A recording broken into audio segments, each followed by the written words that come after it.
मातृभूमि को हम माता क्यों कहते हैं उसका वर्णन करता है।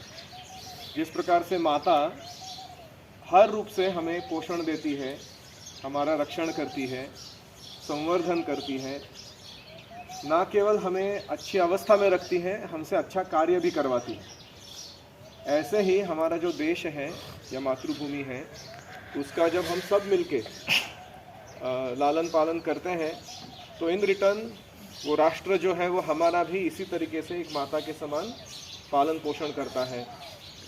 और इसीलिए हम भारत को क्या कहते हैं, भारत माता।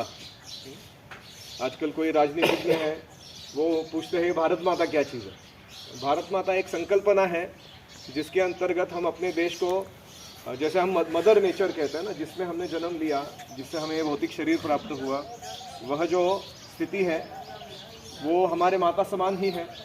तो जहाँ ना केवल प्रकृति हमारी माता है, हमारी जो राष्ट्र है वो भी हमारी माता है। क्यों? भगवान रामचंद्र भी कहते हैं, जननी जन्मभूमिश्च स्वर्गादपि गरीयसी, कि मेरी जननी यानी मेरी माता और मेरी जन्मभूमि यानी अयोध्या ये मुझे स्वर्ग से भी प्यारी है। मैं स्वर्ग में नहीं जाने की इच्छा रखता, लेकिन इनके संपर्क में सदैव वास करने का अभिलाषी हूँ। तो ये हमारी भावना होनी चाहिए हमारे मातृभूमि के प्रति, और हम सबको प्रयास करना चाहिए कि हम इसे माता के जैसा ट्रीट करें। जब हम भारत में वास करते हैं तो छोटी छोटी चीज़ों से समझ में आता है कि हम अपने इस मातृभूमि को प्रेम दे रहे हैं कि नहीं दे रहे।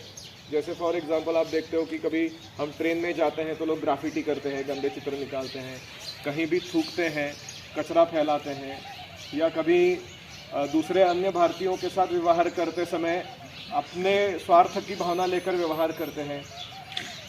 तो ये जो है ये लक्षण नहीं है कि हम अपने मातृभूमि पर प्रेम करते हैं। इसका रूपा जी कहते थे, there can not be universal brotherhood without universal fatherhood.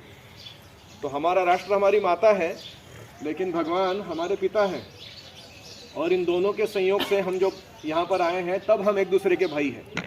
और ये भाईचारा बढ़ाने का सबसे महत्वपूर्ण मार्ग यह है कि हम ना केवल एक राष्ट्र के प्रति समर्पित जीवन जिए, हम भगवान को केंद्र बिंदु रखते हुए उस राष्ट्र के हित को आगे बढ़ाएं। और यही आज के दिन का विशेष है। तो आइए हम पुनः एक बार प्रण लेते हैं हमारे व्यक्तिगत जीवन में कि हम हमारे देश को समृद्ध, बलवान, सुसंपन्न और खास करके आध्यात्मिक रूप से बलशाली बनाने में कार्यरत रहेंगे। ऐसे तो इस देश को अलग अलग रूप से बलशाली बनाने का कार्य बाकी लोग कर ही रहे हैं। इस्कॉन वालों की विशेषता यह है कि वो इसकी संस्कृति को, यानी इसके सॉफ्टवेयर को जतन कर रहे हैं। हार्डवेयर को तो बहुत लोग बचा रहे हैं ऑलरेडी, लेकिन इसका जो सोल है, इस सिविलाइजेशन का जो आत्मा है, उसको बचाने का कार्य श्रील प्रभुपाद की कृपा से हमें मिला है।